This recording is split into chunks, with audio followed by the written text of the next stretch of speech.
status artis itu betul-betul sakti di negara kita, dibela-belain. Dia melakukan tindak pidana terhadap anak di bawah umur, tindak pidana seksual, dihukum keluar dari penjara.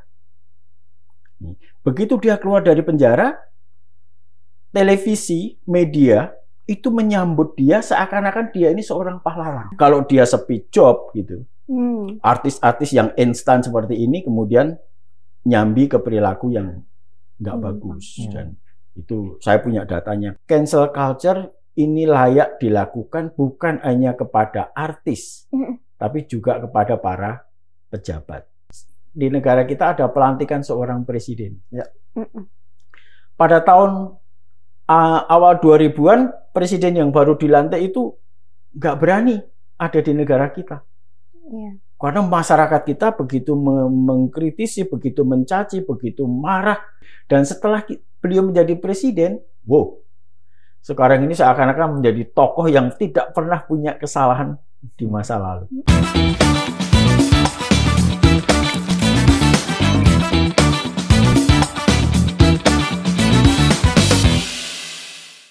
Halo Sobat Forum, balik lagi di podcast Bisik-Bisik Meja Bundar. Nah, pada episode kali ini kita akan ngebahas tentang seputaran artis lagi. Nah, tapi tema kali ini kita tentang temanya yaitu cancel culture. Apa itu cancel culture? Nah, langsung aja kita bahas sama narasumber kita. Sebelum itu, seperti biasa, gue bersama Puspita Chandra Dewi. Hai. Bersama saya, Pit. Silakan. Hari ini kita kedatangan sosiolog yaitu Pak Sigit Rohadi. Sosiolog dari Universitas Nasional. Selamat datang, Pak. Selamat sore. Terima kasih. Sehat, Pak? Alhamdulillah sehat walafiat. Alhamdulillah. Gimana Pak? Sibuk apa nih hari ini? Hari ini santai lagi bergembira. Saya tadi naik busway bersiul-siul karena Indonesia menang 2-0. Waduh, luar biasa. Oke, Pak. Tadi udah dibuka sama Yofi. Kita mau ngomongin soal cancel culture nih yang ada di Indonesia nih. Kalau menurut Bapak sendiri, cancel culture ini apa sih sebenarnya, Pak? Cancel culture ini muncul di Cina ya, khususnya di Hong Kong awal abad ke-21. Jadi di Hong Kong itu dulu muncul satu komunitas untuk memburu barang-barang berharga, orang-orang terkenal gitu. Diburu, kemudian mereka dicari identitasnya, siapa mereka, lahir di mana, meniti karir seperti apa. Lalu dari situlah mereka membentuk satu ikatan-ikatan yang kalau di negara kita dikenal sebagai fans gitu. Nah, ketika salah seorang yang dikagumi oleh publik Hong Kong waktu itu ternyata dulunya seorang pemain video porno. Ini bintang film terkenal ini ya, dulunya pemain video porno. Maka kemudian muncul gerakan untuk memboikot si artis ini, yang begitu tersohor gitu artis ini. Maka kemudian dari sini gerakan ini muncul berkembang kemudian di negara-negara Barat, khususnya di Amerika. Nah, cancel culture sendiri sebenarnya ini padanan kata yang tidak pas ya, cancel culture. Tapi kemudian ini diadopsi menjadi nomenklatur. Ini sebenarnya suatu gerakan untuk memboikot, entah itu mula-mula adalah orang terkenal, memboikot orang terkenal karena orang terkenal ini melanggar atau melakukan satu tindakan atau mengucapkan sesuatu yang bertentangan dengan norma-norma masyarakat, yang bertentangan dengan nilai-nilai sosial, yang bertentangan dengan prinsip-prinsip yang dijunjung tinggi masyarakat gitu. Jadi bukan hanya nasionalitas juga, nasionalisme juga, kemudian prinsip-prinsip pembelaan profesionalitas juga, ini karena kemudian juga menyangkut olahragawan juga ya, tidak hanya artis. Maka kemudian di Amerika khususnya ini muncul fandom yang berkiblat kepada artis-artis atau kepada pemain bola basket atau kepada pemain rugby atau kepada pemain softball tertentu di Amerika ini. Nah, kemudian ini menular ke negara-negara berkembang seiring dengan berkembangnya internet ya, yang kita lihat sekarang ini bukan hanya kepada artis, tapi juga kepada pemain sepak bola, kepada pemain basket, bahkan kepada produk-produk suatu negara yang negaranya itu tidak kita sukai. Gitu. Iya, Jadi kita ambil contoh yang terakhir ini, merosotnya penjualan KFC di Indonesia. Itu juga produk dari cancel culture. Dalam arti yang sangat luas ya. Gitu. Jadi menurunnya keuntungan KFC karena ini adalah made in America, kan? Amerika mensupport perang Israel mendukung Israel terhadap serangannya terhadap Gaza. Ini kemudian menimbulkan sikap ketidaksukaan para pendukung kemanusiaan ya, bukan hanya para pendukung Islam ya, para pendukung nilai-nilai kemanusiaan yang kemudian juga sebaiknya tidak mengkonsumsi produk-produk itu. Bahkan kemudian bukan hanya KFC, Mbak, itu kemudian juga McD, barang-barang yang diproduk dari Amerika itu mengalami penurunan yang sangat berarti yang diikuti dengan pemutusan hubungan kerja yang begitu banyak. Jadi cancel culture yang mula-mula itu hanya berlaku sempit ya, tatarannya itu sempit kepada artis-artis, pemain film, penyanyi, terbatas kepada itu. Itu kemudian sekarang ini seiring dengan membesarnya peran media sosial dan membesarnya peran citizen, sekarang ini berlaku untuk semua hal. Bukan termasuk produk makanan, termasuk produk obat-obatan, termasuk produk alat-alat olahraga, termasuk apapun, Mbak.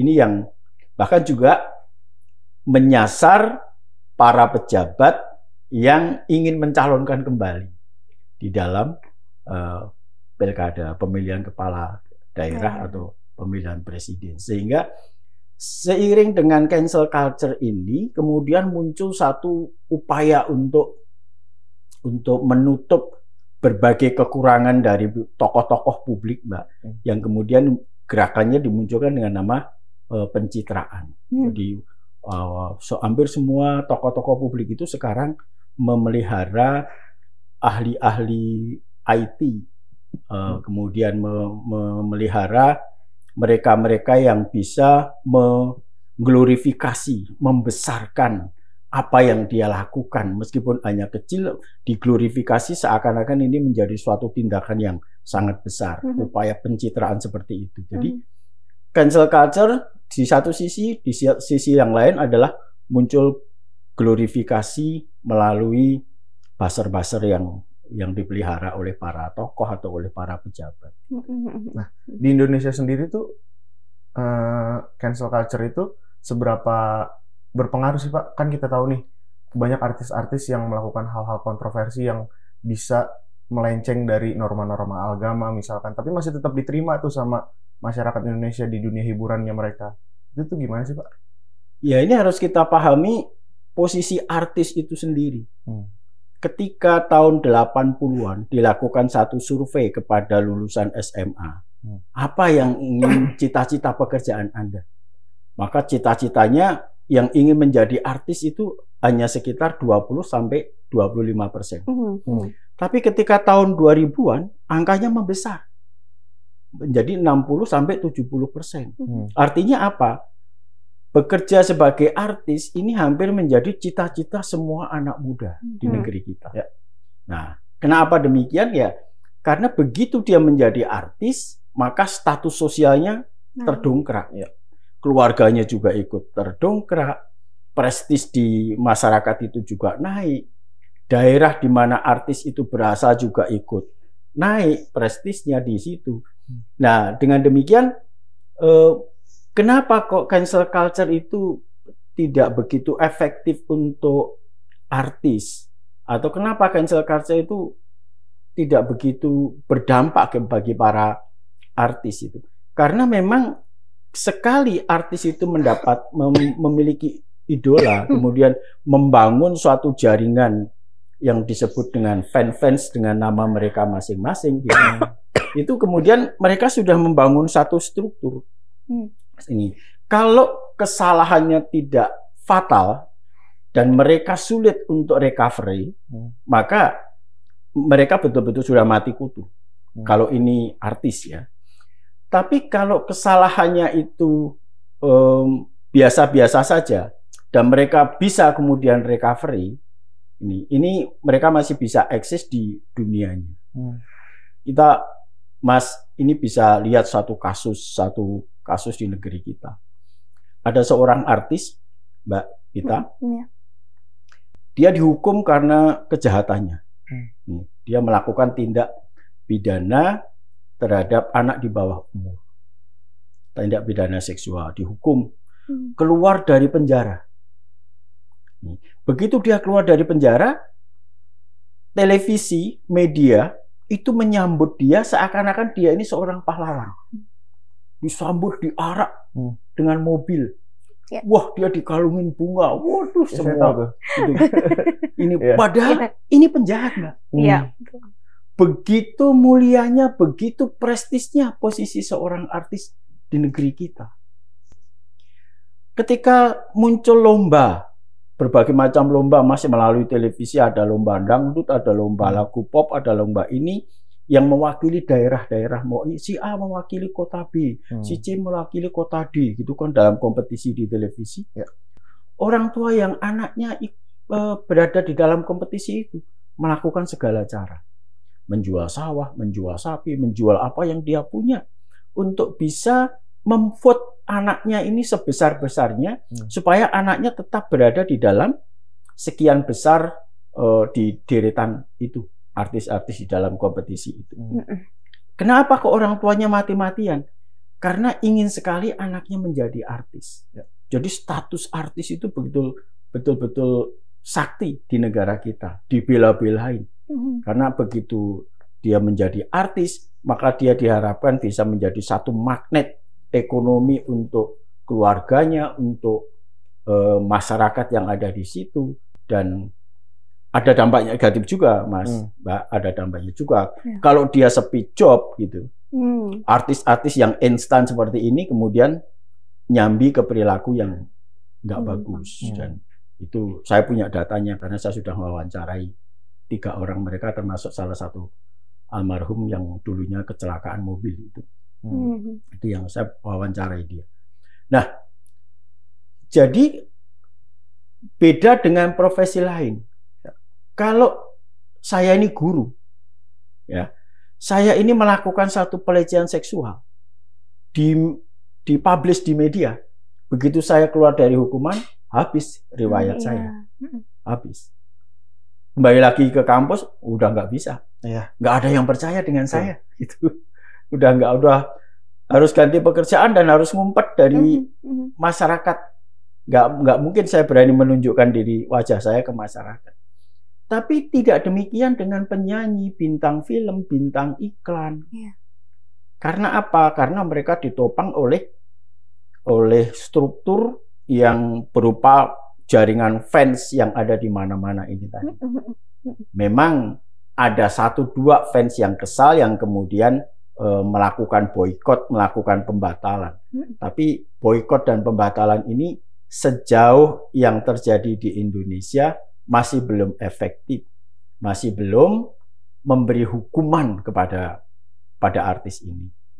Mbak Prita pasti ingat, Mas pasti ingat, ada seorang artis yang berperan di dalam satu video porno besar-besaran.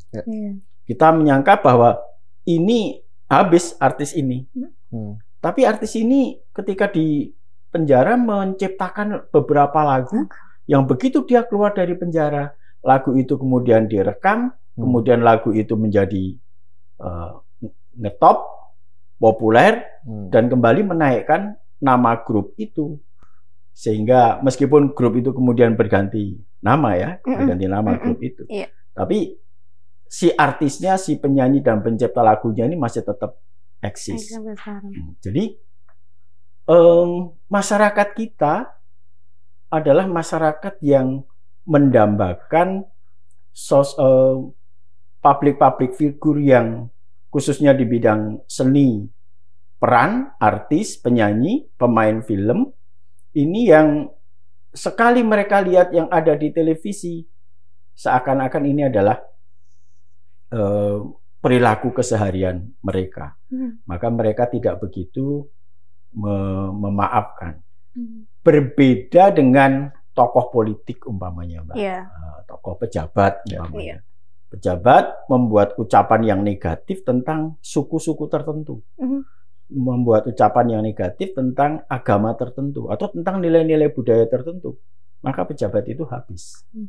Sulit untuk dipulihkan, direcovery kembali ke posisi semula. Nah, tadi Bapak nyebut soal kurang efektif itu ya. Itu sebenarnya salahnya di masyarakat sendiri yang kurang edukasi atau gimana nih, Pak? Karena kan ya masyarakatnya akan terus menerima terus gitu.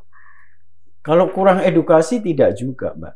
Jadi pendidikan masyarakat kita itu semakin kemari semakin bagus. Jadi sudah lebih dari anak-anak muda yang usianya di atas 18 tahun itu hampir 80% pendidikan SLA. Ini angka yang sangat bagus untuk dibanding negara-negara lain. Tapi kenapa seperti itu gitu? Kenapa? Pertama, masyarakat kita ini adalah masyarakat yang emosional. Jadi beda dengan masyarakat di negara-negara maju yang bisa mengedepankan logika. Kalau kita masyarakat yang lebih emosional, lebih sensitif gitu. Pada saat tertentu masyarakat kita ini kejadian ini marahnya luar biasa, emosinya luar biasa. Tapi setelah sekian periode masyarakat kita ini seakan-akan melupakan itu. Peristiwa itu seakan-akan tidak pernah terjadi dan kembali kepada hal-hal yang normal seperti ini. Bahkan artis yang pernah melakukan satu perilaku buruk ketika dia mau ada acara di satu televisi, artis itu berani membuat perjanjian kepada teman-temannya, kepada penyelenggara program yang ada di situ, agar perilaku buruknya tidak disinggung. Jadi ini ini kelebihan dari profesi artis gitu, kalau dia begitu terkenal, agar tidak menyinggung profesi buruk, perilaku buruk yang pernah dia lakukan.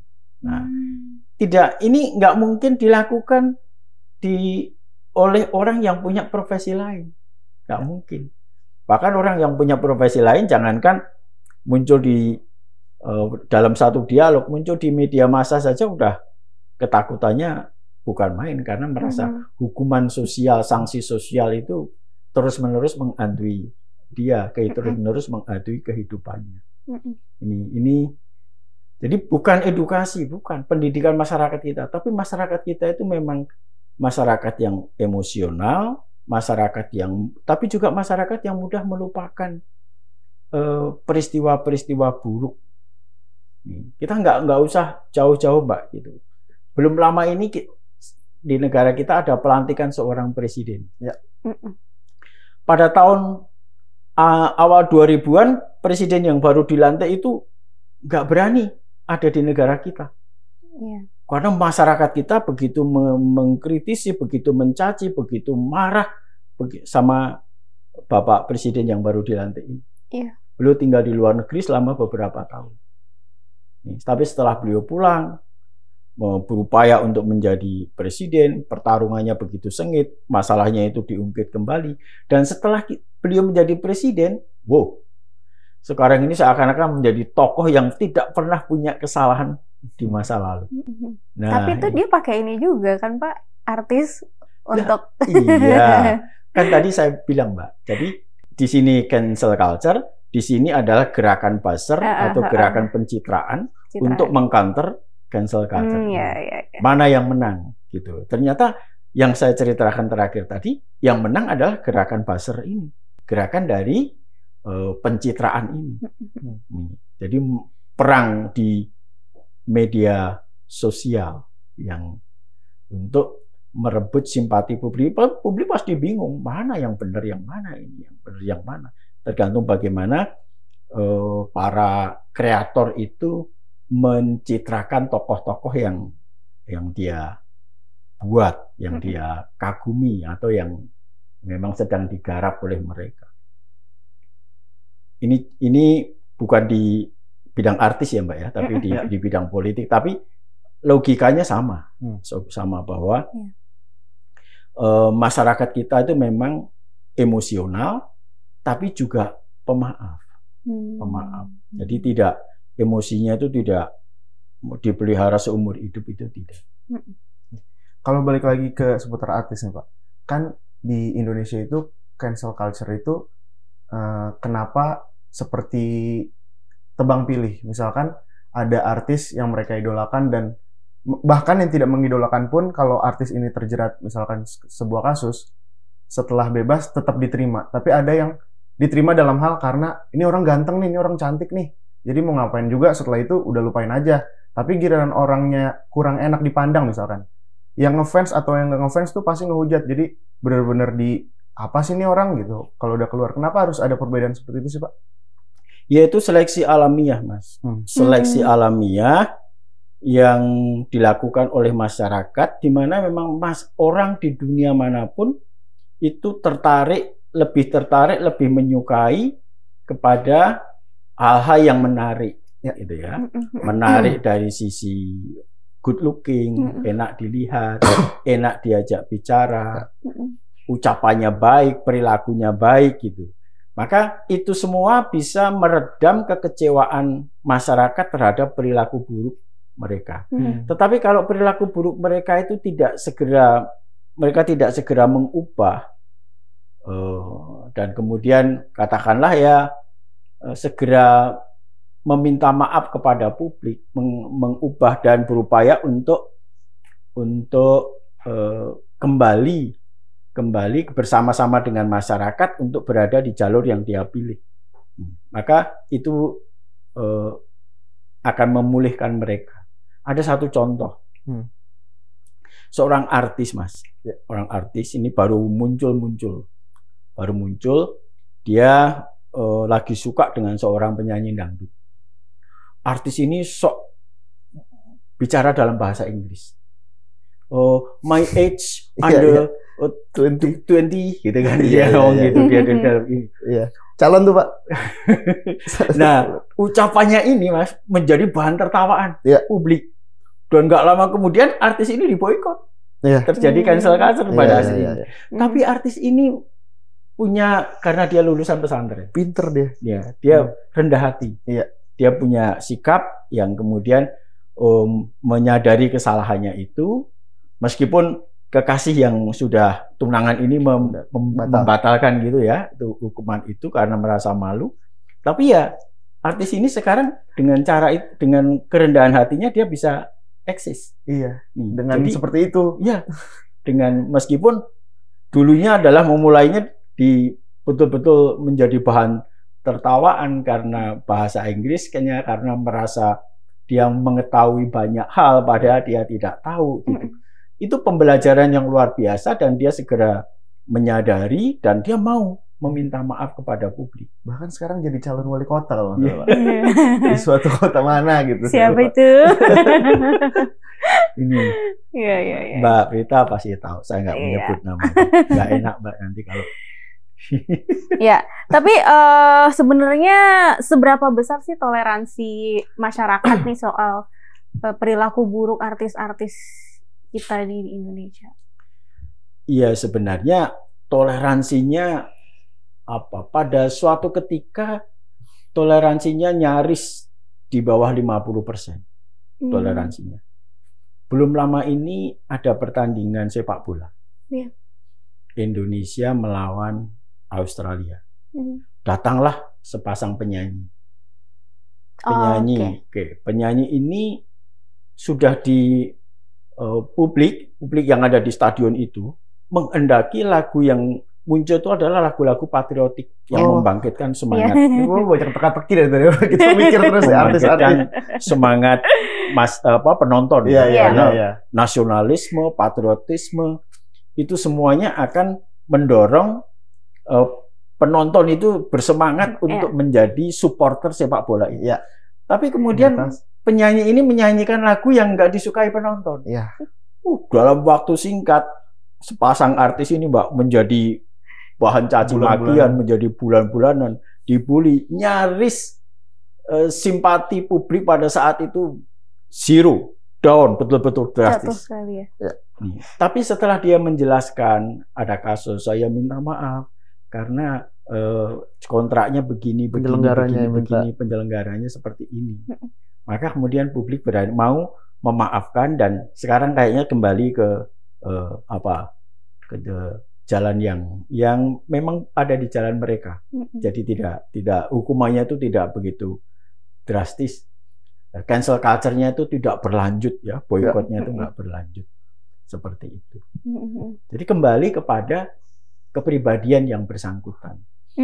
Tapi kalau yang bersangkutan itu juga tidak punya talenta, nggak punya bakat, nggak punya keistimewaan yang bisa dihargai oleh publik. Ya udah, nggak ada. Banyak Mas, banyak artis yang muncul karena terbawa gitu kan Mas, dan karena dia nggak punya ide-ide, nggak punya inovasi untuk bagaimana mengembangkan kreativitasnya ini, ya kemudian hilang. Ya, begitu dia membuat satu kesalahan, hilang. Ada pelawak yang lucu, ikut gaya seorang dai terkenal, pelawak itu. Dia punya istri 2, punya istri 3, dan kemudian dia menjadi dicaci maki oleh masyarakat karena hobinya menikah itu. Kemudian muncul satu ada gerakan untuk memboikot dia. Bahkan kemudian televisi diminta untuk tidak memanggil dia. Tetapi dia tidak segera bisa menunjukkan apa sih originalitas yang dia tunjuk, yang dia perlihatkan ke masyarakat ini apa, seperti apa? Enggak, gayanya ya masih gaya yang menirukan dai itu berkali-kali, ya lama kelamaan masyarakat bosan, lalu ditinggal. Nggak ada upaya lagi untuk menopang fans yang dulunya pernah dibentuk, ya kemudian bubar. Mungkin Mas atau Mbak Prita pernah ada satu televisi yang dulu menayangkan satu acara. Di setiap kali acara itu ada artis yang joget. Jogetnya itu begitu menarik pada saat itu. Ya kemudian disukai masyarakat karena jogetnya itu. Nggak lama kemudian dia mengkritik acara itu dan keluar dari acara itu menekuni profesi yang berbeda. Ya. Nah, begitu dia mau balik ke profesi itu, nggak ada maaf dari masyarakat sama sekali. Karena dulu dia pernah mengecam masyarakat dengan menekuni profesi barunya itu. Itu juga. Jadi sepanjang si artis atau orang yang pernah diboikot ini tetap mempunyai ide-ide, tetap mempunyai inovasi, kreativitas untuk menunjukkan siapa dirinya di bidang itu masih tetap bisa diterima oleh masyarakat. Tapi sepanjang dia tidak bisa menunjukkan, dia hanya menjadi follower, habis. Nggak bisa bangkit lagi. Oke. Kalau dari tadi kita masih balik ngomong ke soal toleransi ini. Ini yang bisa ditoleransi perilaku buruk dari artis-artis ini tuh sebenarnya yang kayak apa nih Pak? Kan ada yang pakai narkoba, terus juga mungkin pacaran sama anak di bawah umur nih yang baru-baru ini nih, kekerasan juga. Nah itu dari yang saya sebutin tadi tuh mereka tuh masih sampai sekarang pun ya diterima juga gitu. Toleransinya sebenarnya masyarakat ini ke yang mana sebenarnya? Sebenarnya nyaris semua pelanggaran terhadap norma itu tidak bisa ditoleransi oleh masyarakat. Jadi masyarakat kita meskipun sudah sering dicap sebagai masyarakat yang liberal, sebenarnya masyarakat kita masih memegang teguh norma-norma dan budaya. Tidak suka kalau ada public figure itu berbicara seenaknya atau melanggar norma, apalagi menggunakan narkoba, apalagi main perempuan gitu Mbak. Pokoknya di Jawa itu ada ajaran 5M, molimo. Jangan maling, jangan korupsi, jangan madon, M yang kedua madon, main perempuan, jangan madat, madat yang ketiga, yang ketiga itu mau mengkonsumsi narkoba, jangan minum-minuman, mabuk-mabukan, yang ke ini, dan jangan main uang. Nah, ini molimo ini adalah pegangan hidup yang sudah usianya ratusan tahun di masyarakat kita. Pelanggaran terhadap itu zero tolerance dari masyarakat kita sebenarnya, siapapun nggak ada gitu. Nah, tetapi seperti tadi saya sampaikan, ketika dia melakukan pelanggaran, dia mendapat sanksi sosial, lalu bagaimana upaya dia untuk kembali ke jalur yang dia tekuni? Tentu dengan perilaku pertama harus meminta maaf seperti dilakukan oleh banyak public figure. Yang kedua, dia tetap harus menunjukkan kreativitas dan inovasinya di bidang itu. Bahwa kalau dia seorang penyanyi, memang dia bisa menciptakan lagu-lagu yang memang layak didengar oleh publik. Kalau dia seorang pemain peran, memang dia aktingnya memang luar biasa. Memang dia cerdas di bidang seni itu. Maka kemudian upayanya ini mendapatkan dalam tanda kutip pengampunan dari publik supaya dia bisa lagi berada di jalur itu. Tapi kalau sebaliknya, kalau dia nggak segera bisa menunjukkan, ya sudah habis. Gitu. Jadi pelanggaran terhadap norma, terhadap etika di masyarakat kita oleh public figure sebenarnya zero tolerance, Mbak. Nggak ada toleransinya itu. Oke. Tapi kalau untuk kayak gini, sekarang coba kita beralih ke media sosial nih. Apakah ini ada pengaruhnya juga nih Pak untuk si masyarakat ini tetap terus bisa cinta sama artis pujaannya gitu? Apakah ini juga ternyata berpengaruh nih media sosial ini nih? Iya. Yang namanya media itu kan alat nih Mbak, media sosial. Meskipun sekarang ini media sosial itu jauh lebih berpengaruh dibanding media konvensional. Tapi untuk kalangan tertentu yang sulit untuk percaya dengan media sosial, biasanya dia mengkonfirmasi dengan mencari media-media konvensional.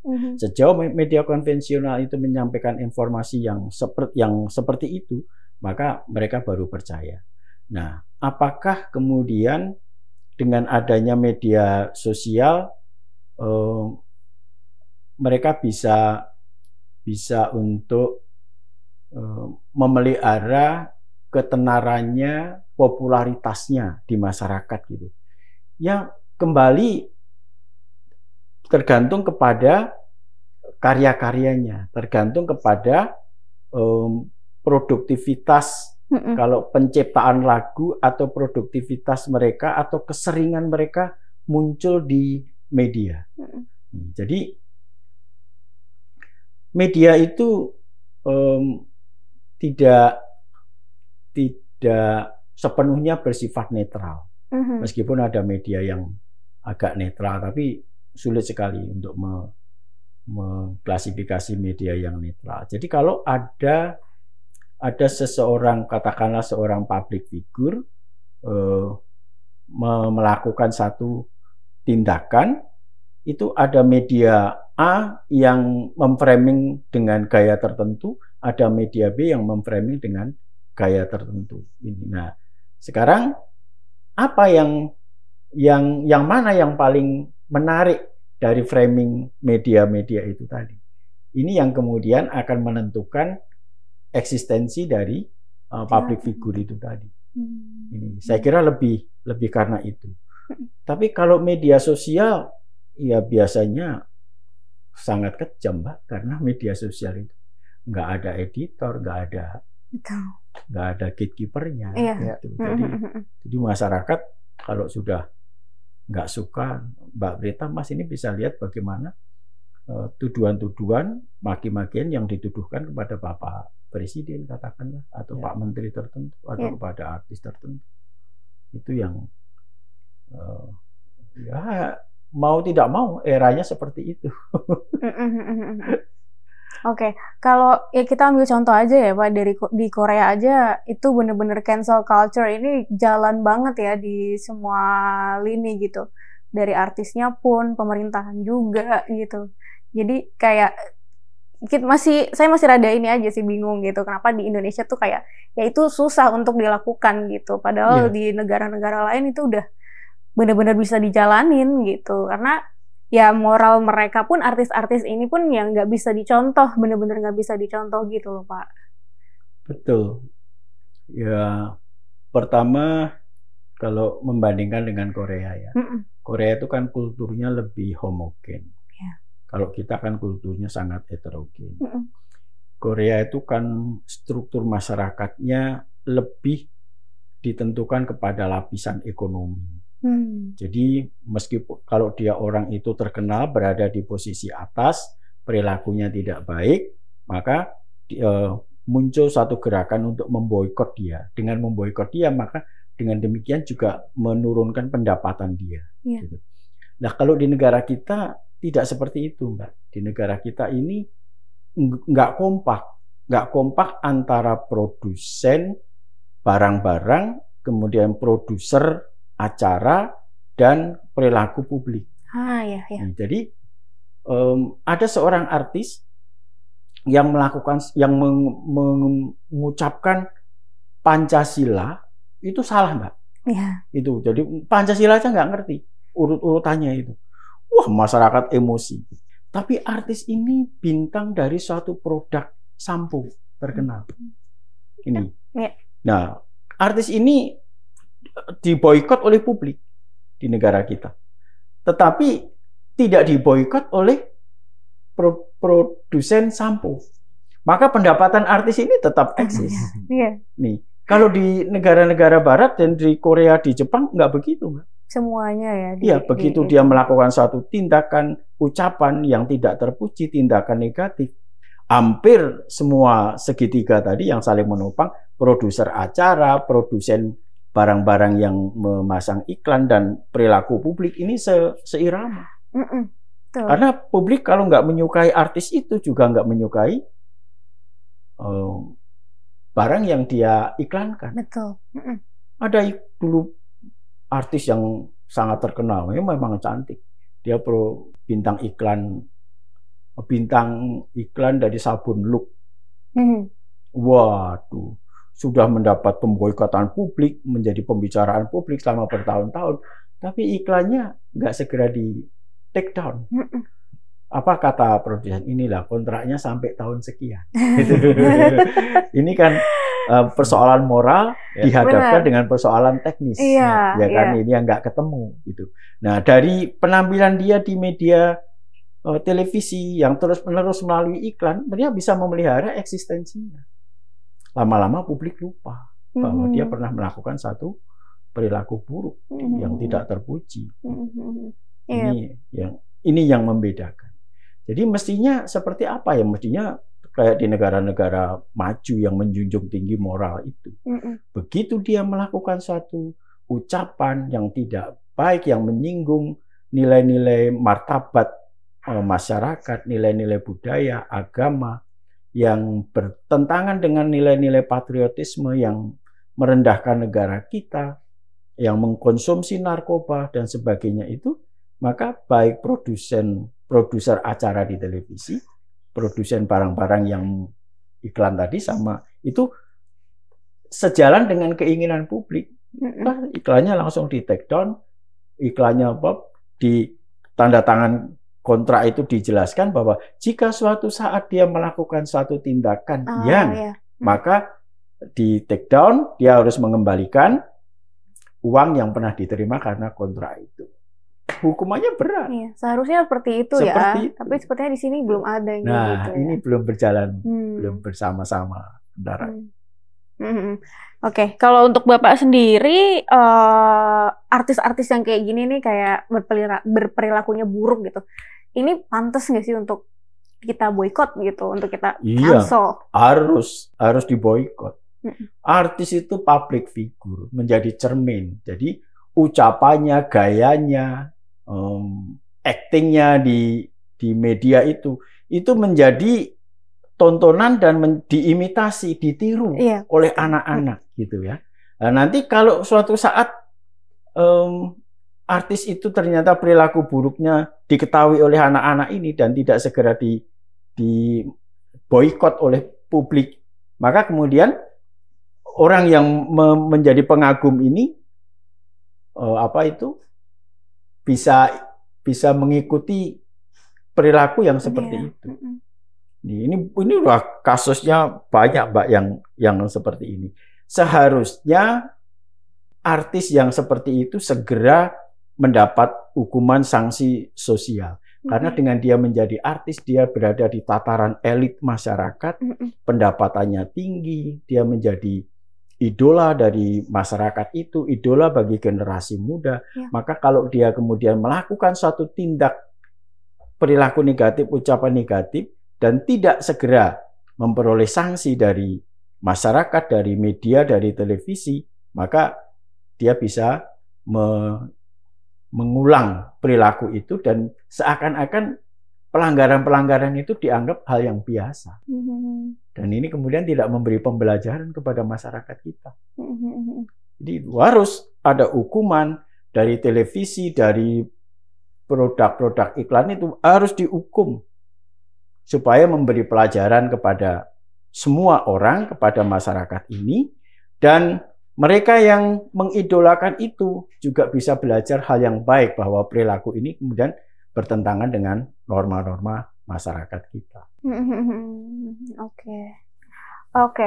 Kalau dari Bapak sendiri ngelihatnya, apakah cancel culture ini, boykot ini ke depannya nih bakalan bisa terjadi nih di Indonesia? Apakah Bapak ngelihatnya seperti apa?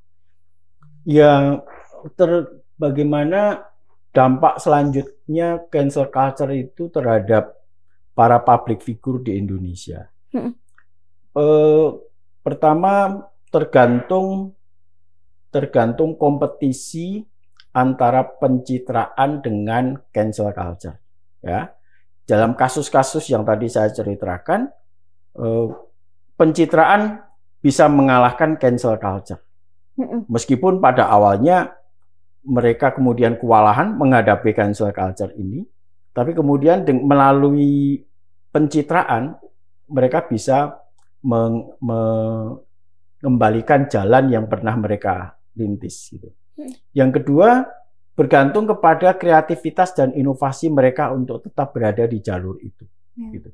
Yang ketiga, sangat ditentukan oleh media yang pernah membesarkan artis-artis itu. Jadi terutama televisi, kemudian sekarang juga termasuk media-media media sosial ya, termasuk itu juga yang membesarkan itu. Tapi yang paling berpengaruh tetap televisi, media sosial, karena media sosial itu kekuatannya ada di personal. Kalau televisi itu kan memang melalui beberapa penyaringan, sehingga berita yang muncul dari televisi itu jauh lebih akurat dibandingkan di media sosial. Tergantung itu semua, Mbak. Tapi saya ingin menggarisbawahi, cancel culture ini layak dilakukan bukan hanya kepada artis, tapi juga kepada para pejabat, kepada para public figure yang melanggar 5M tadi. Yang kalau mereka ucapannya, tindakannya melanggar 5M, layak mereka diboikot oleh publik. Berarti tadi Bapak sempat nyebut soal media gitu, stasiun televisi dan lain-lain. Berarti yang kayak kita gini, media online kayak gini pun better nggak usah mengasih panggung gitu ya Pak, untuk kepada orang-orang yang punya Kalau tujuan mereka itu untuk mengklarifikasi, Mbak. Oh, itu nggak apa-apa. Untuk minta maaf, mengklarifikasi, menceritakan kejadian yang ada di dalam pikirannya, apa yang dia pikirkan dan apa yang dia lakukan. Saya kira dia layak diberi kesempatan. Nanti media juga nggak adil kalau nggak memberi kesempatan.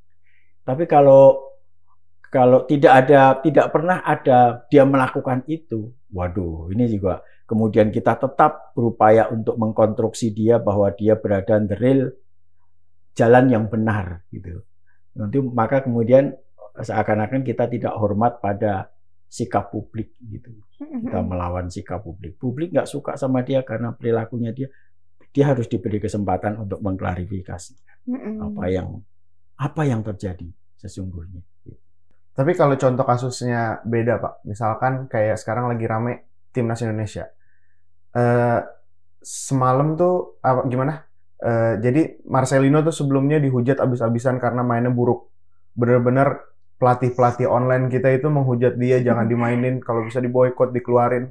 Nah, tadi malam dia membuat 2 gol, brace gol yang membuat kita masih ada harapan buat ke Piala Dunia. Nah, sekarang tuh dambah-dambakan banget nih Marcelino, bahkan sampai media-media luar menotis si Marcelino ini. Salah satu pelatih oleh Solskjaer juga, mantan pelatih MU juga mencari-cari Marcelino. Nah, sekarang nih Marcelino sedang didambah-dambakan masyarakat Indonesia. Itu kayak gimana tuh, Pak? Ya, kembali Mas. Jadi ketika seseorang itu melakukan sesuatu yang di luar ekspektasi publik, maka masyarakat kita itu begitu memuji. Ya. Wah, dia berada di atas. Ya. Tapi begitu dia melakukan sesuatu yang tidak sesuai dengan ekspektasi publik, dia di bawah ekspektasi publik, dia diharapkan berperilaku tertentu, tapi kemudian dia menunjukkan perilaku yang berbeda. Maka masyarakat kita itu akan mudah melakukan satu kecaman atau pemboikotan. Nah, ini sebenarnya ini yang wajar terjadi di semua masyarakat. Tapi masyarakat kita seperti yang berkali-kali saya sampaikan, masyarakat kita itu adalah masyarakat yang emosional. Orang Indonesia itu adalah orang Indonesia yang emosional. Yang cepat sekali marah, tetapi juga cepat sekali turun marahnya itu, memudahkan itu. Nah, dalam kasus Marcelino kemarin, itu Marcelino menunjukkan kualitas siapa dirinya, yang layak diperhitungkan, yang layak masuk timnas. Gitu. Barangkali saya tidak tahu karena nggak pernah membaca riwayat Marcelino. Marcelino itu barangkali juga belajar dari kesalahan-kesalahan yang pada masa yang lalu. Tapi sehingga dia kemudian memperoleh posisi sebagai pemain utama di timnas kemarin. Nah, apa yang dilakukan? Pasti dia introspeksi dan pasti dia tidak ingin diperlakukan negatif, mendapat julukan negatif dari publik, maka kemudian dia berupaya untuk menunjukkan siapa dirinya. Nah, kemudian dia mampu menunjukkan siapa dirinya. Ini sebenarnya dia sudah berkali-kali menarik perhatian publik karena potongan videonya di mana dia bisa melewati 3 pemain lawan itu ditonton ratusan ribu orang. Itu luar biasa. Tapi ada satu kesalahan, dihujat lagi. Oke, paling itu aja ya yang udah kita gali-gali nih dari Pak Sigit gitu. Sekarang palingan terakhir dari kita closing statement Bapak tentang cancel culture yang ada di Indonesia. Iya, cancel culture ini, pemboikatan ini sebenarnya memboikot itu gerakan lama yang muncul di kalangan buruh-buruh di Italia pada abad ke-17. Tapi waktu itu kita kenal dengan nama boikot. Maka dalam kamus bahasa Inggris, boikot itu merujuk pada perilaku para buruh di Italia yang untuk pertama kalinya menolak bekerja karena diperlakukan tidak manusiawi oleh para majikannya. Gitu. Nah, sekarang seiring dengan perkembangan masyarakat, perkembangan media, kemudian industrialisasi yang begitu pesat, boikot ini bisa terjadi terhadap siapa saja di mana masyarakat tidak menyukai sikap, perilaku, dan ucapannya. Nah, karena itu penting bagi para public figure dan terutama para pejabat, para politisi untuk tetap berada di jalur yang baik dan benar. Masyarakat juga harus bersikap selektif. Para pejabat yang korupsi itu jangan dipilih lagi lah, jangan diberi kesempatan. Itu hukuman yang paling kuat dari masyarakat. Kalau mereka yang pernah berbicara buruk, bersikap negatif, hanya karena uang 100.000 kita masih pilih lagi. Waduh, kita menghancurkan masyarakat di mana kita tinggal, di mana kita berada. Itu saja pesan saya. Terima kasih. Mantap. Oke, itu tadi dia obrolan kita soal cancel culture yang kayaknya masih rada sulit ya untuk diterapkan di Indonesia sendiri. Cuman kita berharap sih ya untuk yang kayak gini-gini bisa diterapkan di Indonesia juga, nggak cuma lewat di artis-artis kita, tapi juga ya di pejabat-pejabat Indonesia juga gitu. Oke. Mungkin itu dulu untuk obrolan kita hari ini bersama dengan Pak Sigit. Terima kasih banyak Pak Sigit sudah mau datang ke Bisnis Meja Bundar. Ya. Semoga ada kesempatan lain untuk kita ngobrol-ngobrol ya Pak ya. Amin. Oke, terima kasih untuk Sobat Forum yang sudah nonton juga. Jangan lupa untuk like, subscribe, komen, dan share ke Sobat Forum lainnya. Sampai jumpa lagi. Para mahasiswa saya, jangan lupa subscribe, like. Ya, bersama-sama kita di forum. Ini kuliah 3 SKS. Waduh. Betul itu. Harus di-share nih ke teman-teman semua nih. Waduh, mahasiswa UNAS nih. Oke, sampai jumpa di episode berikutnya. Terima kasih, Pak.